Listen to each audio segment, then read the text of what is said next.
Então nós ontem falamos sobre preguiça, fofoca, inveja e egoísmo, né? 4 coisas que têm afastado Deus de muitos lares, de muitas casas. 4 coisas que não têm permitido com que Deus venha ser Deus, com que Deus não venha agir. Muitos casais estão brigando, se dando mal dentro de casa, porque está faltando prudência, está faltando sabedoria dos casais, né?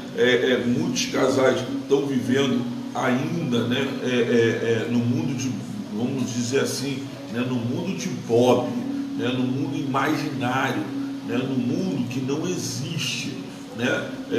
Muitos rapazes saem da casa dos pais, casam e ainda não assumiram as suas responsabilidades como homem da casa, como homem da sua nova residência. Então é preciso que se tome uma posição. É preciso que os casais venham aprender é preciso que os casais venham aprender a não esquecer de que quando você casa, você sai da casa do seu pai, você sai da casa da sua mãe, e agora você tem novas responsabilidades, e as responsabilidades, elas não são mais dos seus pais, elas agora são suas. Você precisa, né, tomar posse dessas responsabilidades. A falta de compromisso, né, no casamento tem feito com que muitos jovens casados, né, eles continuem preguiçosos, com que alguns, né, invejem o que os outros têm, e às vezes até mesmo o que os pais têm. Não sabem eles que a conquista dos pais, ela ocorreu durante muitos anos e foi com muito sacrifício, muita dor, muito trabalho, né? A inveja, a preguiça, a inveja, o egoísmo e, por fim, a fofoca, né? Muitos casais ainda continuam egoístas, né? O tempo está passando, eles pensam que 10 anos, 5 anos não passa rápido, e você é muito egoísta no teu casamento, e quando você perceber o seu egoísmo, o tempo já passou. Além do egoísmo, tem o que? Tem a fofoca. Pare de ficar fazendo fofoca, falando da vida dos outros e até mesmo da vida do seu esposo, dos seus filhos, da sua esposa. Pare com isso, porque no momento que você continuar, vocês não vão crescer juntos. Então eu queria nessa manhã falar sobre os outros 4 pontos, né? Nós vamos estar aqui falando sobre mais 4 pontos para os casais, dando essa dica para os casais, mostrando para os casais, né, o que está faltando, por que eles não estão crescendo, por que Deus não tem estado presente na casa deles constantemente. Tem gente que não precisa nos ouvir, né? Tem gente que não precisa ouvir a gente. Por quê? Porque são pessoas que sabem tudo. São as pessoas que já sabem. Você fala as coisas aqui, ela fala assim: eu já sei. É verdade, você sabe, mas você não cumpre com nada. Você sabe, mas você não age da forma como deve agir. Você sabe, mas você não se comporta como deveria se comportar. E isso tem trago para dentro do teu casamento um problema muito sério, né?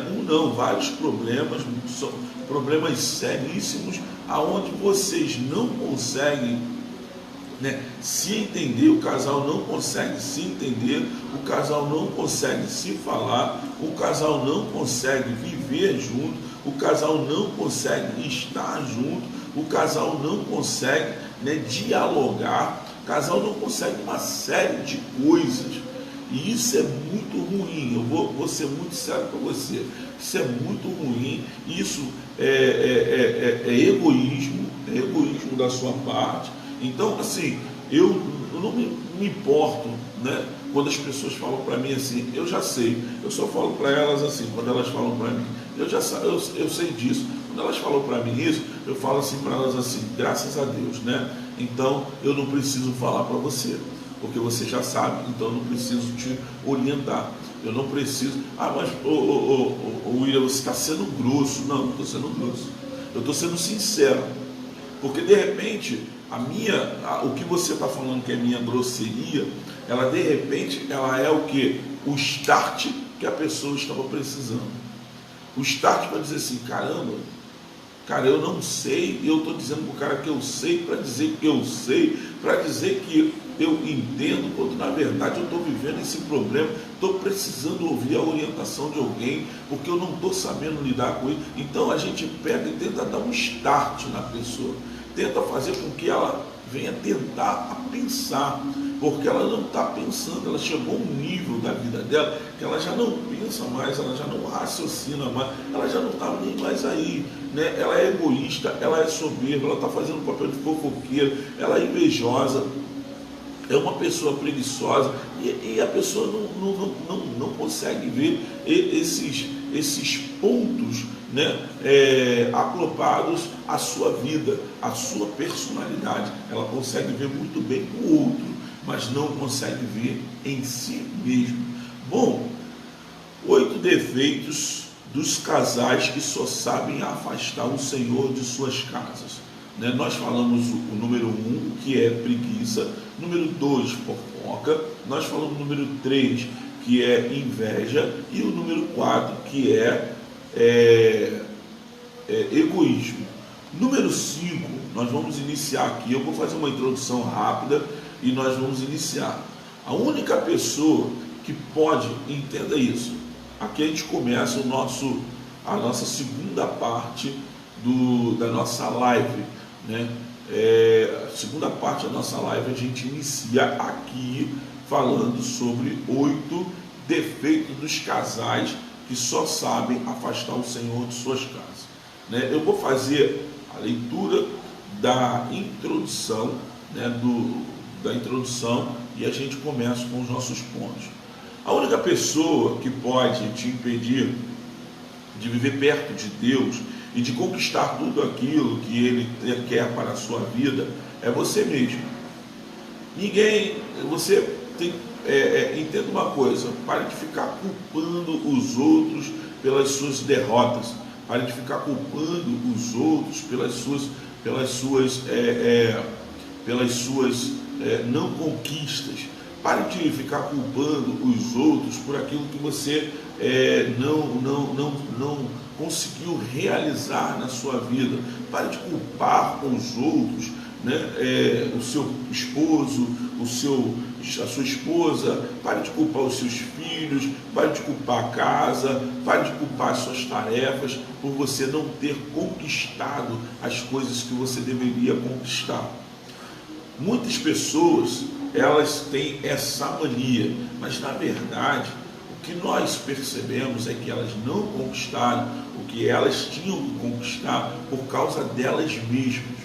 Elas não conquistaram, deixa eu ficar de lado aqui que eu acho que a posição é mais bonita, Então, muitas pessoas não conquistaram o que tinha que conquistar na sua vida, não foi por causa do outro, foi por causa de si mesmo, é por causa de você. Você é quem desistiu das suas conquistas, não foi o outro. Nós temos que colocar isso na nossa cabeça. Quando nós paramos de culpar os outros pelas nossas não conquistas, nós começamos o quê? Voltar a trabalhar em prol daquilo da onde nós paramos. Então, não é o seu cônjuge que faz questão de ser uma pedra no seu sapato. Não são os seus filhos que você vive dizendo que eles tiraram as suas oportunidades, e nem o diabo. Na verdade, quem tirou as suas oportunidades e quem fez com que você tivesse menos desejo em conquistar as coisas foi você mesmo. Quando nós temos um desejo genuíno de nos aproximarmos de Deus, nada nem ninguém pode nos afastar dele, nada nem ninguém pode nos afastar da presença do Senhor. A mesma coisa é quando nós temos um desejo genuíno de fazer uma faculdade, de estudar, de fazer uma coisa maneira, né? Nós temos um sonho de fazer uma pós-graduação, um mestrado, de arrumar um emprego numa empresa tal. Ninguém pode nos impedir, só a gente mesmo. Eu conheci um rapaz, trabalhei com um rapaz quando eu era jovem, né? Ainda sou jovem, mas um jovem senhor agora, né? Mas quando eu era mais jovem, quando eu tinha 22, 23 anos, eu conheci um rapaz também com essa idade, mais ou menos. Ele já era primeiro sargento do Exército, ele não tinha 20, ele tinha uns 30 e poucos anos. Ele era primeiro sargento do Exército, e ele tinha num caderno, né, todos os sonhos dele. E ele tinha colocado ali, né, o que ia acontecer, né, até tal ano. Então, por exemplo, ele botou assim, aos 18 anos eu vou passar na prova de sargento, aos 22, 23 anos eu vou terminar minha faculdade, aos 24, 25 eu vou fazer a minha certificação, aos 26, 27 eu vou fazer isso. Aí ele foi botando, quando chegar aos 30 e tantos anos eu vou pedir baixa do Exército e vou me tornar gerente de uma multinacional e da hora, né? Irmãos, queridos, não é que tudo aconteceu na vida dele. Aos 18 anos ele passou na prova de sargento do Exército, aos 20 anos, 22 anos ele estava terminando, 22, 23, ele estava terminando a faculdade, aos 24, 25 ele estava fazendo a certificação, aos 30 e pouco ele estava, né, dando baixa, pedindo a baixa dele e voltando para a cidade dele, porque lá ele tinha pedido para ser gerente da Oracle lá na cidade dele. Então ele voltou para para a cidade dele, né, aos 30 e poucos anos, com a família dele, tudinho bonitinho, e está aí trabalhando, né, de casa, gerente de uma multinacional. Então nada impediu ele, nada poderia impedir ele de chegar onde ele queria, senão ele mesmo.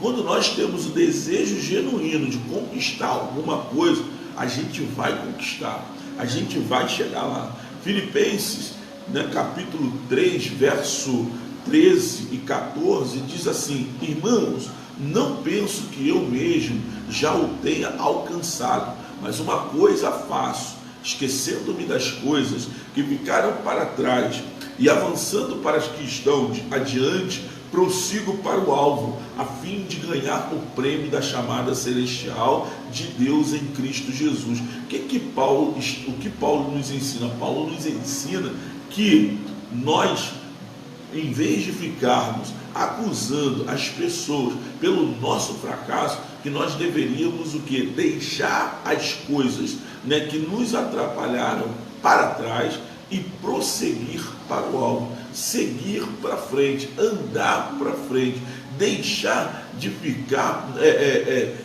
olhando para trás, ficar olhando para as pedras que nos impediram, que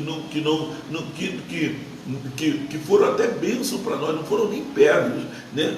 As coisas que nos impediu, porque foi uma gravidez numa hora errada, né? Que veio numa hora errada, no momento errado. Então, naquele momento eu não posso fazer a minha pós-graduação, nem meu mestrado, nem minha faculdade, né? É um acidente que aconteceu, é uma obra que eu tive que fazer, alguma coisa aconteceu que te impediu de você fazer, de você prosseguir. E no momento que você deixa de prosseguir, você lá na frente acha que não tem mais forças para continuar, e aí acaba parando, acaba desistindo, né? Acaba olhando para trás. Deus, nessa noite, nessa manhã, Ele está dizendo para a gente: olha só, você não tem que ficar olhando para as pessoas, para as coisas que aconteceram na sua vida. Você não pode parar e ficar olhando para as coisas que te impediram de prosseguir. Você precisa olhar para frente, né? Precisa começar a dar valor às novas oportunidades que estão surgindo na sua vida. Quando você para de olhar para frente, quando você para de olhar para o alvo, quando você para de olhar para as coisas que você tanto gostaria de conquistar, o que acontece? Você para e você não anda, você não prossegue, você não caminha e você acaba o quê? Por desistir dos seus sonhos e começa, né, a lamentar, a reclamar e a colocar a culpa nos outros, quando na verdade a culpa é toda sua, né? Eu vou dando outro exemplo de um outro rapaz que eu conheci, um amigo. Eu conheci muito jovem, era adolescente, namorava a Sueli, e ele entrou na Marinha como aprendiz de marinheiro, né? E ele foi fazendo cursos e mais cursos, terminou a faculdade dele, fez o concurso interno da Marinha, hoje ele é comandante na Marinha. Então, ninguém pôde impedir essas pessoas de chegarem aonde elas chegaram, só quem podia impedi-las eram elas mesmas. Mas eles simplesmente o quê? Não permitiram que a sua preguiça, né, que as coisas que aconteciam durante o percurso viesse a impedir que eles chegassem aonde eles chegaram. Apesar disso, existem algumas atitudes erradas que nós podemos ter, que nos afastam de Deus e da sua vontade. Algumas atitudes erradas que nos afastam do nosso alvo. Colossenses capítulo 3, verso 8 ao 10 diz: agora abandonem todas estas coisas: ira, indignação, maldade, maledicência e linguagem indecente no falar. Muitas pessoas querem chegar, querem galgar, querem dar passos mais longos na sua vida, mas não conseguem dar esse espaço. Por que não conseguem dar esse espaço? Porque não conseguem deixar a ira de lado, não conseguem deixar a indignação de lado, não conseguem cuidar da maldade que existe dentro dele, maledicência, da linguagem indecente. Tudo isso afasta Deus da nossa vida e nos afasta do nosso alvo. As pessoas pensam que não, mas uma pessoa que só vive irada, uma pessoa que só vive indignada, colocando a culpa o tempo inteiro no governo, não é uma pessoa que ela vem a crescer, porque para ela todo mundo sempre é culpado, menos ela. Quando eu era jovem, que eu entrei para o exército, Deus me deu esta oportunidade.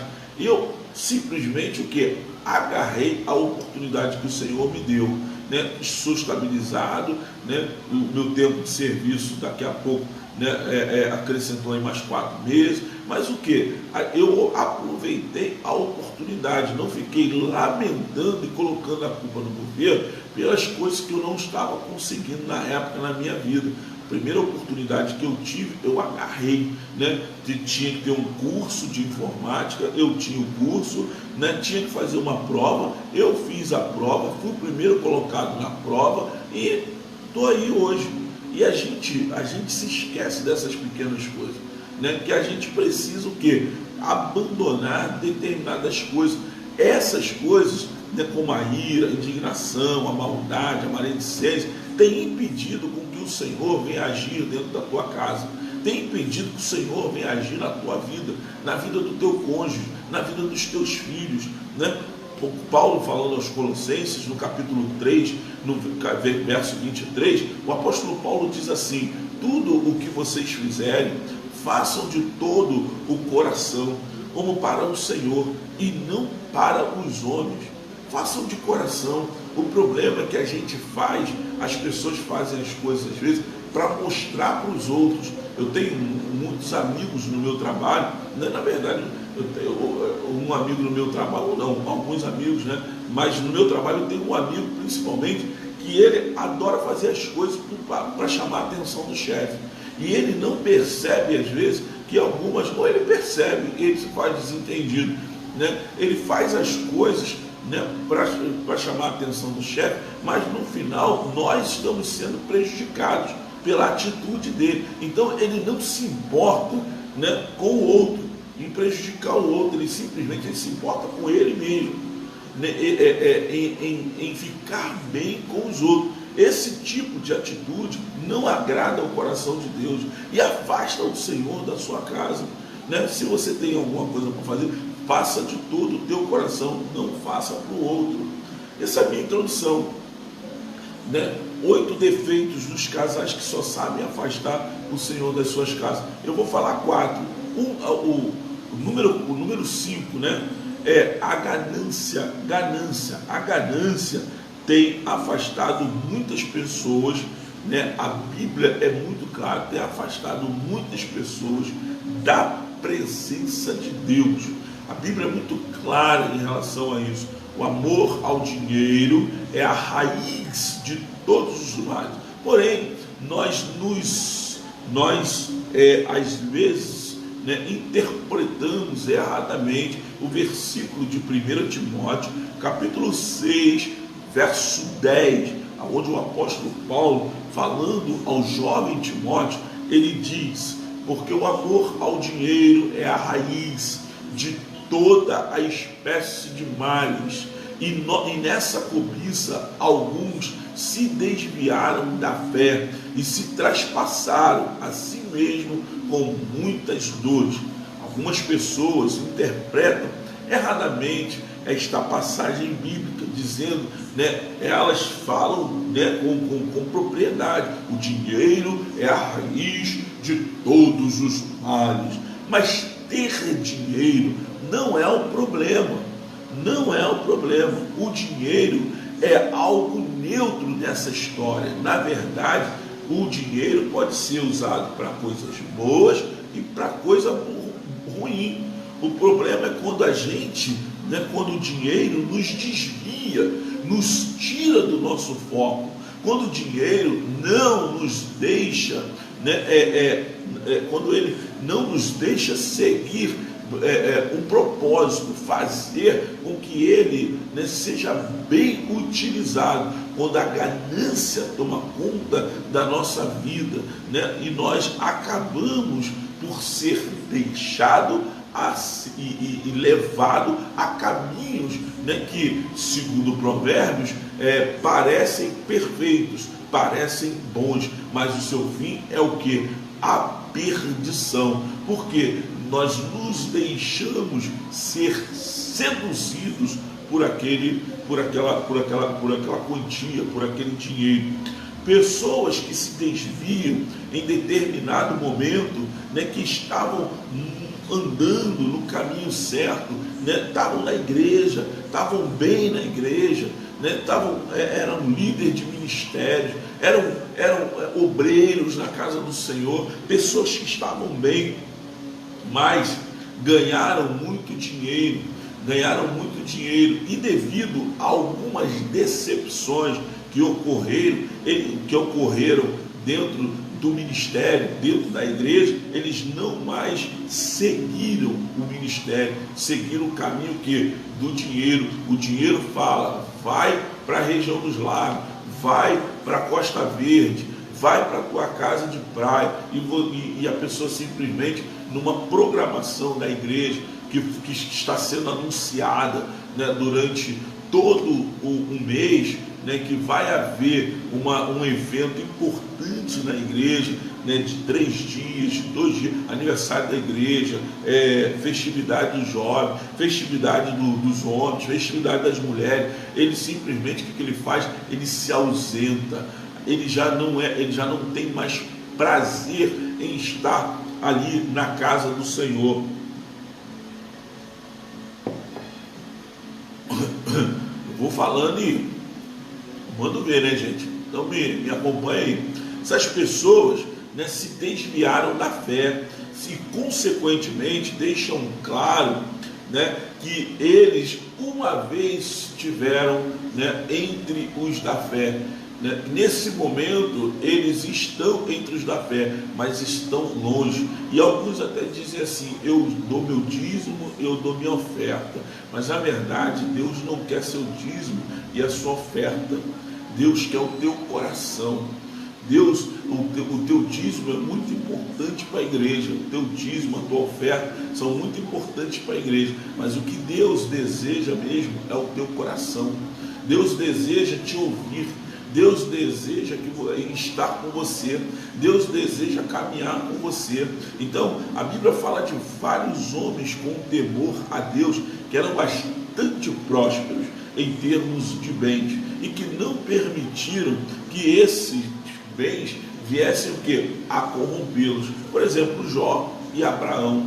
Jó, né, tinha tudo, tinha uma família, né, os seus bens, nada lhe corrompia, nem mesmo os seus filhos e a sua esposa eram melhores ou maiores para Jó do que o próprio Deus, né? Abraão é a mesma coisa. Abraão chega ao ponto de falar para o seu sobrinho Ló: pode escolher, se você for para a direita, eu vou para a esquerda, se você for para a esquerda, eu vou para a direita, então você pode escolher o que você quiser. Ou seja, o problema não está no dinheiro, o problema está em quando nós amamos o dinheiro mais do que Deus, né? Em primeiro lugar, quando nós colocamos o dinheiro em primeiro lugar. Hebreus 13, 5, 6 diz: seja a vossa vida isenta de ganância, contentando-vos com o que tendes. Muitas pessoas não se contentam com aquilo que têm, né? Porque eles mesmos dizem, a Bíblia diz, né? Deus disse, né? Não te deixarei, não te desampararei, de modo que com plena confiança digamos: o Senhor é quem me ajuda, não temerei que me fará o homem. Estamos fazendo isso? Ou seja, nos contentando com o que temos e acreditando que o Senhor irá nos ajudar. Nessa pandemia que nós estamos vivendo, quantos de nós estão desesperados na internet? Eu vejo algumas mensagens na internet de incentivo, de coisa e tal, mas eu vejo nessas mensagens, às vezes, o desespero de alguns. O desespero. Ontem nós perdemos o nosso ministro, né, da Justiça, Sérgio Moro, e as pessoas, né, elas ficaram desesperadas com isso que está acontecendo. Estamos satisfeitos com o que temos, né? Nossa vida é livre, né, realmente do amor ao dinheiro, ou estamos correndo atrás das riquezas? Correr atrás, né, de alguma coisa, do alimento para a nossa família é uma coisa, mas correr atrás de dinheiro, quando nós temos, é outra coisa. A gente tem, muita gente tem, e está o quê? Está procurando ter, mas está revoltado porque não está podendo trabalhar nessa época. Poxa, mas quando olha para a tua poupança, quando olha para a tua conta, poxa, você não está insatisfeito, a tua família está bem, você está bem, né? Não seja como muitos comerciantes que tem aí, que em vez de abençoar abençoar a população, procura cada vez mais prejudicar. O Brasil é o único país, né, parece ser o único país aonde a ingratidão ela bate firme na nossa porta, aonde nós não somos empáticos um com o outro, né, aonde nós não sentimos a dor do outro. Você chega no comércio, você chega nos hortifrutis, você chega nas lojas, nas padarias, tudo aumentou nessa época. Como é que pode? Você vai procurar uma máscara ali embaixo, a máscara estava R$2, R$1 outro dia, aí passou para 2, depois para 3, agora a máscara está R$5. Poxa, gente, Nós não somos empáticos. O próprio Jesus disse que não é possível servir a Deus e ao dinheiro. Se o negócio custa R$1, bota R$1. Você não vai ter prejuízo com isso, você vai ter lucro de 100%, mas você não quer 100%, você quer 500%.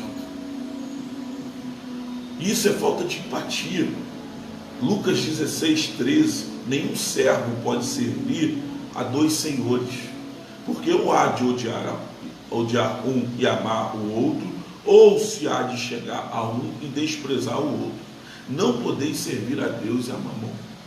Entendam isso. Quando nós amamos o dinheiro, Deus perde a importância em nossas vidas. Algumas das maiores atrocidades que são cometidas nesse mundo são por causa de quê? Do amor do homem ao dinheiro. O amor do homem ao dinheiro. Ame a Deus acima de todas as coisas e não deixe o dinheiro controlar a sua vida e porque sentimentos dessa forma, né, só afastará o Senhor cada vez mais da sua casa. Segundo ponto, ira descontrolada, ou seja, segundo, né, mas é o nosso sexto ponto, ira descontrolada. Um momento de descontrole pode ser até suficiente para destruir vidas, a sua ou até mesmo de outras pessoas. Outro dia nós estávamos vendo o filme, a série, né? Nós estamos acompanhando a série Grey's Anatomy. Nós estamos acompanhando a série Grey's Anatomy e nós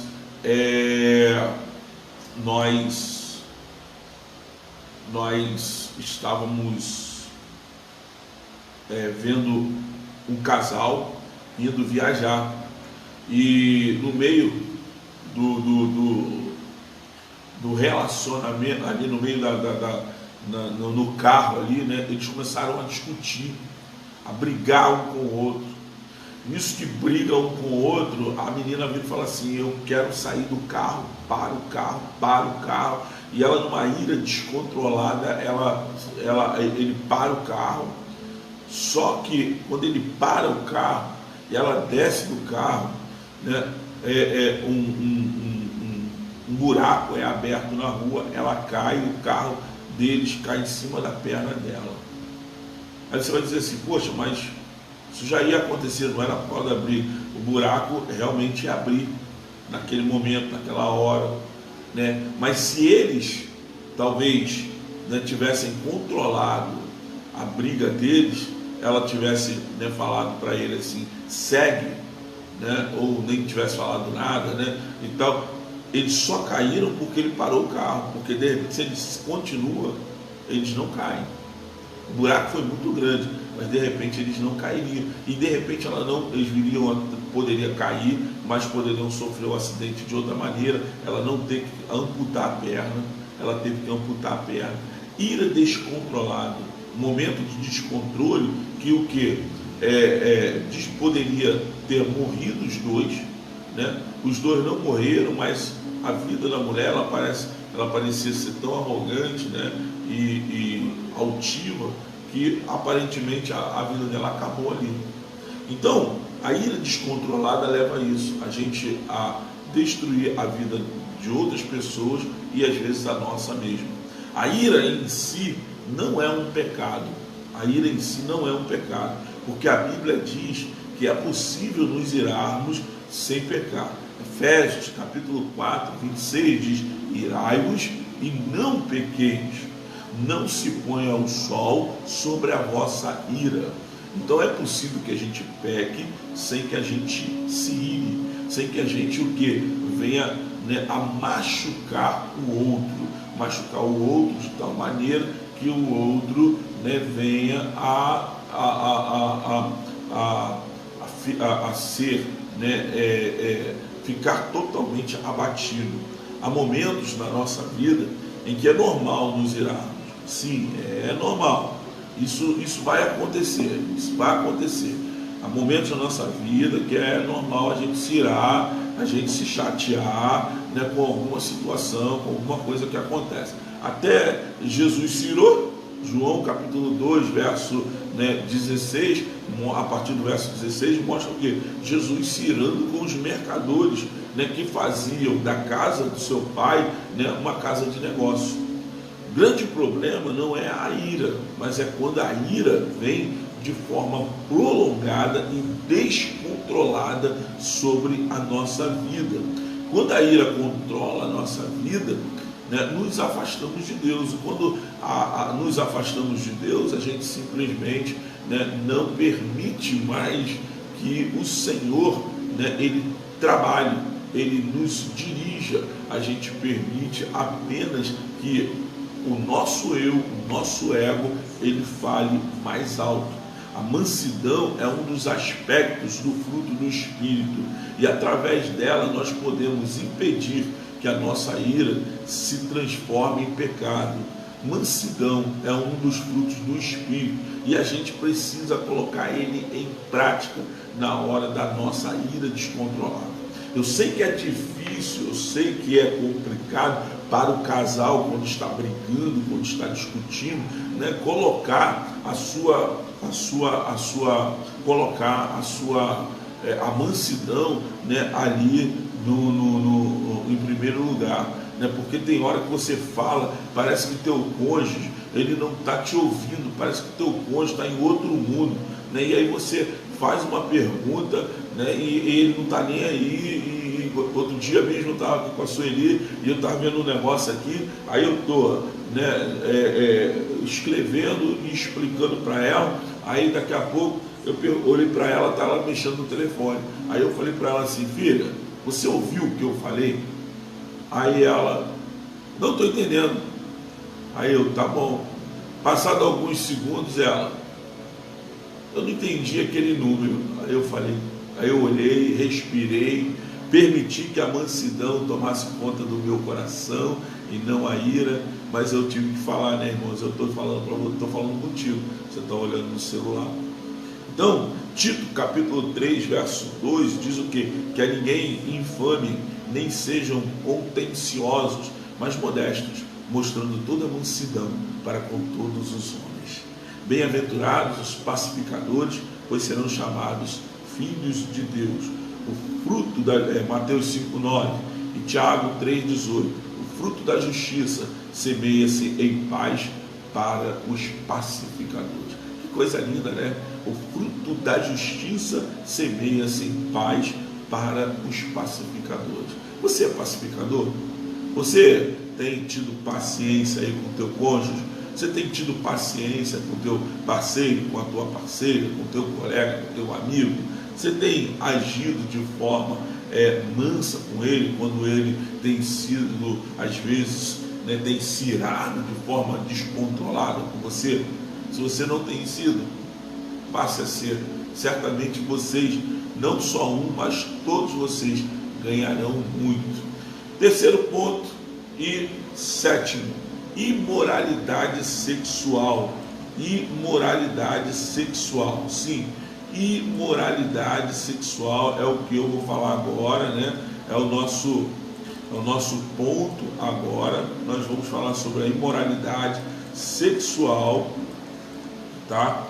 Imoralidade sexual. Estou aqui convidando mais algumas pessoas, né, para estarem com a gente, né, dando uns cliquezinhos aqui. O Facebook faz o papel dele, eu faço o meu papel e a gente segue juntos, né? É uma parceria isso. Então, imoralidade sexual, e a gente vai começar a partir do nosso último ponto, né? Imoralidade sexual. Vamos lá? Vou lá. Imoralidade sexual. Nosso corpo é o templo do Espírito Santo. Você chegou? Não, pensei que meu filhinho tinha chegado. Mas acho que ele chegou sim. O cheiro tá vindo aqui. Filho, você chegou, bebê. Aqui, gente, chegou. Então, papai. Chegou, gente, ó.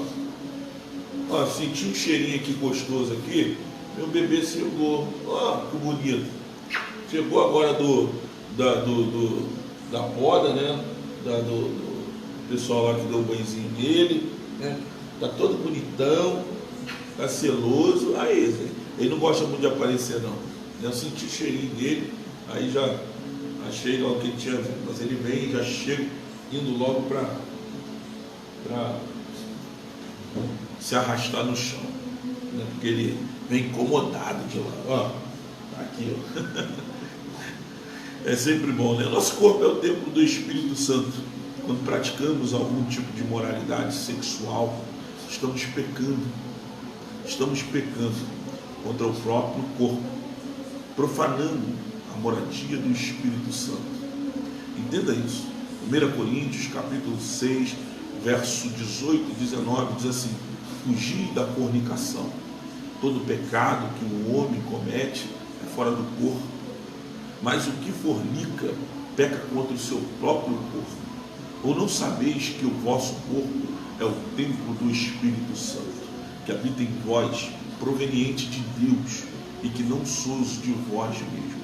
Então, nosso corpo é templo do Espírito Santo. E todas as vezes que praticamos qualquer tipo de moralidade sexual, nós nos separamos, né? Nós nos separamos de uma relação que temos com Deus.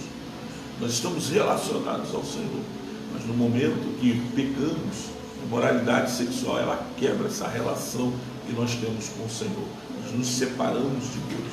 A imoralidade sexual consiste em pecados sexuais, em pecados que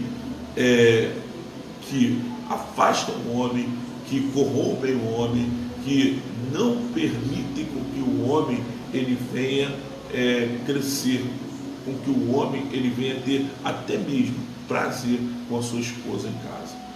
O sexo não é uma coisa má.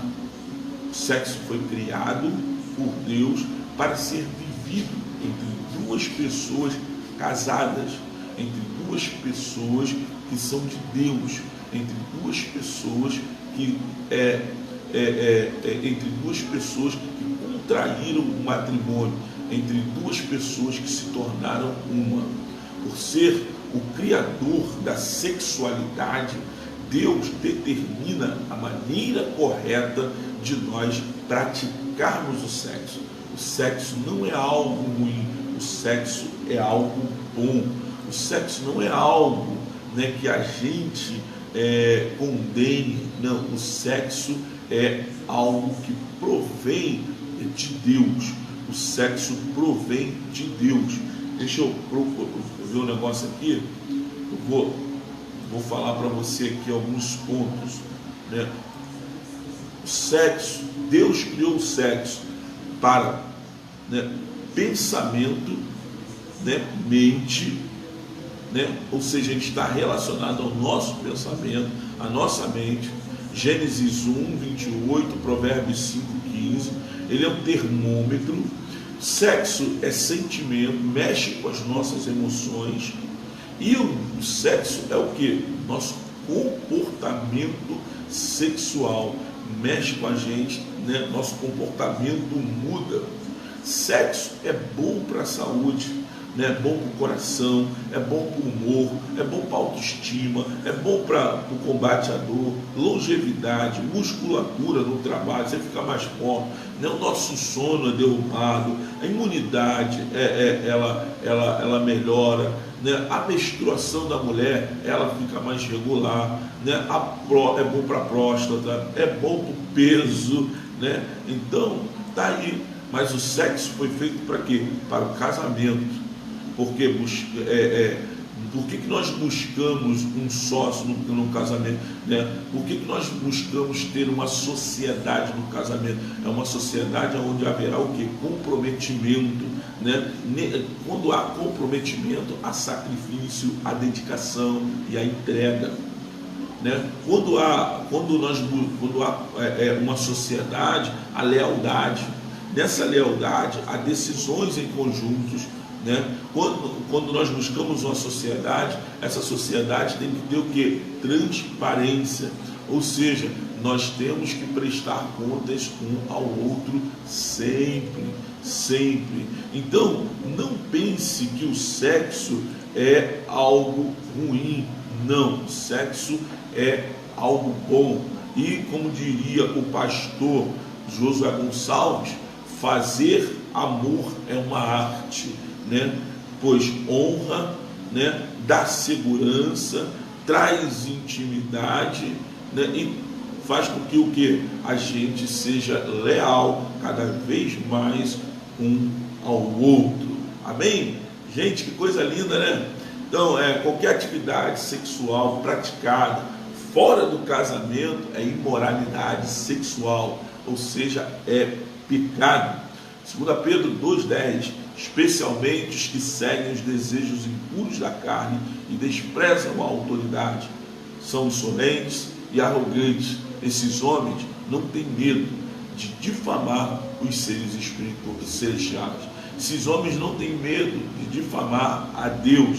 Efésios 5,3, entre vocês não deve haver nem sequer menção da imoralidade sexual, como também de nenhuma espécie de impureza e de cobiça, pois essas coisas não são próprias para os santos. Os santos devem o quê?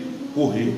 Precisamos viver cheios do Espírito Santo, pois ele nos concede o domínio próprio, a mansidão, controle sobre as nossas emoções, sobre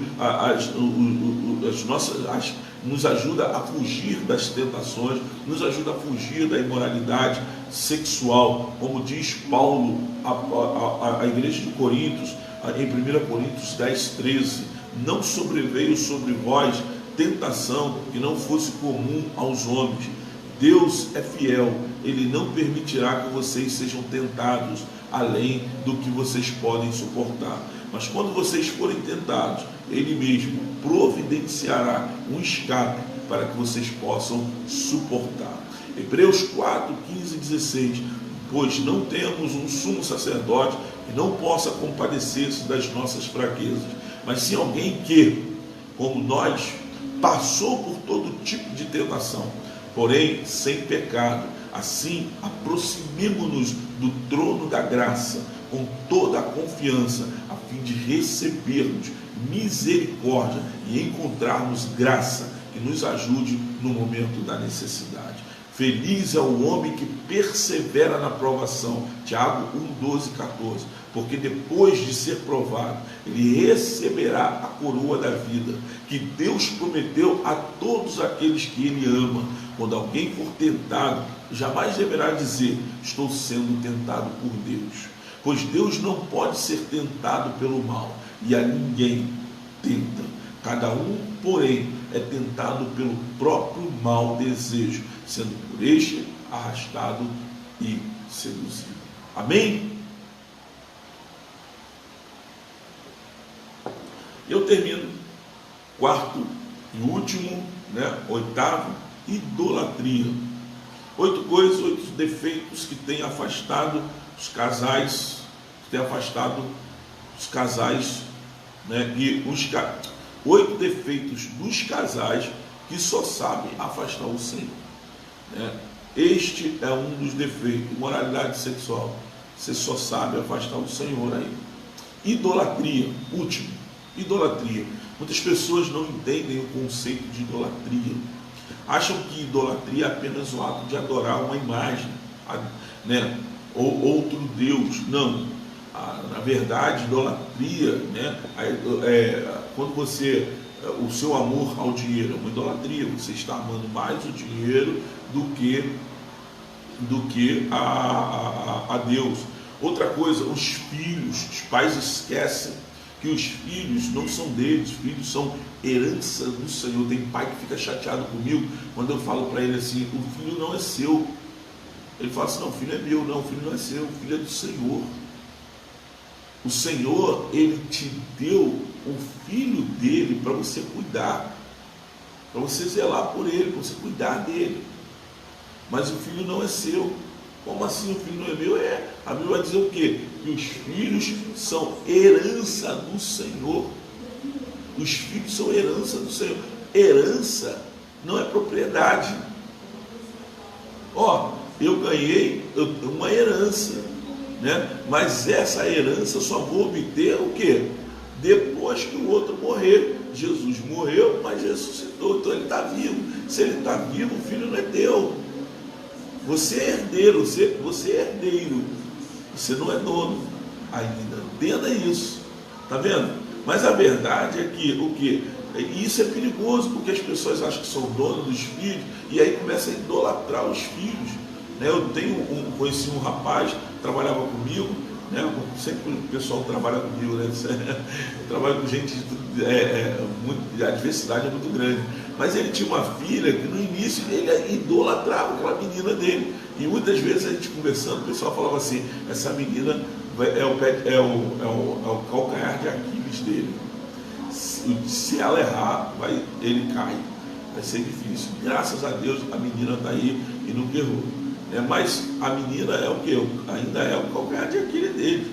Idolatria não é colocar, não é uma imagem somente, né? Mas é colocar alguma coisa no lugar de Deus, né? Colocar a minha esposa, meu esposo, colocar as coisas da minha casa. Tem gente que ama o carro, e ama tanto o carro, ama mais o carro do que a esposa, ama mais o carro do que o próprio Deus, né? 1 Coríntios 10, 14 diz: meus amados irmãos, fujam da idolatria. 1 João 5, 21, filhinhos, guardem-se dos ídolos. Ídolos, muitas vezes, que não estão fora, mas estão dentro de nós. Nós criamos esses ídolos, nós pegamos esses ídolos e exaltamos eles dentro da gente. Um ídolo não é necessariamente uma estátua, entenda isso. Um ídolo não é necessariamente uma estátua. Pode ser o seu pai, a sua mãe, seu marido, sua esposa, seu filho, sua filha, seu pastor, sua casa, seu carro, não sei, mas pode ser qualquer coisa, qualquer pessoa que assuma qualquer coisa, pessoa que assuma mais importância na sua vida do que o próprio Deus, né, merece ter, ou é originado como que? Como idolatria. Deus, quando pede a vida do filho de Abraão, Abraão não pensa duas vezes. Abraão não pensa duas vezes. É isso. Deus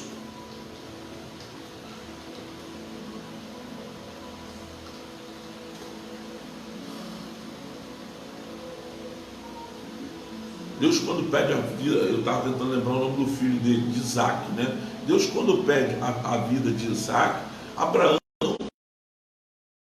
não sabe que o filho não é dele, mas o filho é do Senhor, e o filho dele não poderia estar ou ser maior do que Deus, né? Ao que Jesus responde, está escrito: adore o Senhor, o seu Deus, e só a Ele preste culto.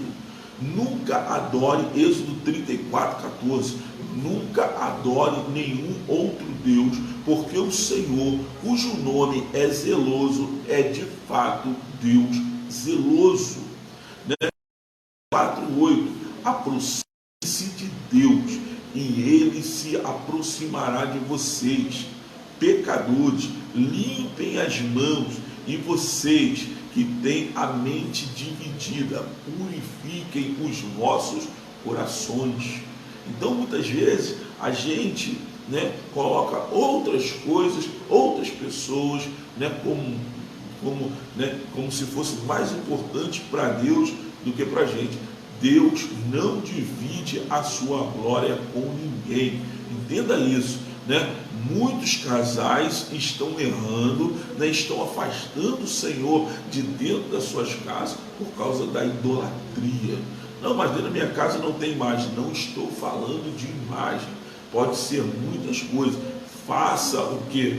Um pente fino na sua vida, no seu ser, e veja o que tem sido mais importante na tua vida do que o próprio Senhor. Mateus 6,33 diz o que?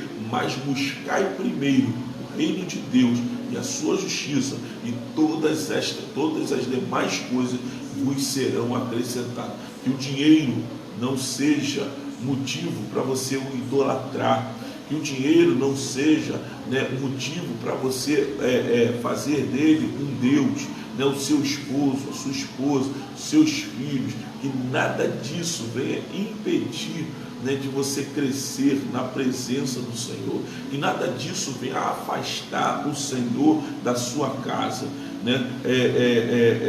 Mateus 6, 25, 32, né? Jesus no Sermão da Montanha ele diz: portanto eu digo, não se preocupem com a sua própria vida, quanto ao que haver quanto ao que comer ou beber, nem com o seu próprio corpo, quanto ao que há de vestir. Não é a vida mais importante que a comida, e o corpo mais importante que a roupa. Observem as aves do céu, não semeiam, nem colhem, nem armazenam os celeiros, né? Contudo, o Pai Celestial as alimenta. Não tem vocês muito mais valor do que elas? Quem de vocês, por mais que se preocupe, pode acrescentar uma hora que seja a sua vida? Porque vocês se preocupam com roupas. Vejam como crescem os lírios do campo, eles não trabalham nem tecem. Contudo, eu digo que nem Salomão, em todo o seu esplendor, vestiu-se como um deles. Se Deus veste assim a erva do campo, que hoje existe e amanhã é lançada ao fogo, não vestirá muito mais a vocês, homens de pequena fé? Portanto, não se preocupem dizendo que vamos comer, ou que vamos beber, ou que vamos vestir, pois os pagãos é que correm atrás dessas coisas, mas o Pai Celestial sabe que vocês precisam delas. Querido, eu falei de 8 coisas, 8 defeitos dos casais que só sabem afastar o Senhor da sua casa. 8 defeitos dos casais que só sabem afastar o Senhor da sua casa. O primeiro deles foi preguiça, o segundo deles foi fofoca, o terceiro deles foi inveja, quarto, egoísmo, quinto, ganância, sexto, ira descontrolada, sétimo, imoralidade sexual e 8, idolatria. Eu falei sobre 8 defeitos dos casais que só sabem afastar o Senhor de suas casas. Eu espero, em nome de Jesus, que esses defeitos, nenhum desses defeitos possam ser encontrados na sua casa. Mas se algum deles ainda é encontrado, que o Senhor tenha misericórdia de vocês, que o Senhor tenha graça, que o Senhor abençoe a vida de vocês grandiosamente, dando sabedoria e entendimento para que vocês venham, né, sair desse modo de vida, né, que só afasta Deus, que só faz com que Deus fique triste, que só faz com que o coração do Senhor seja entristecido.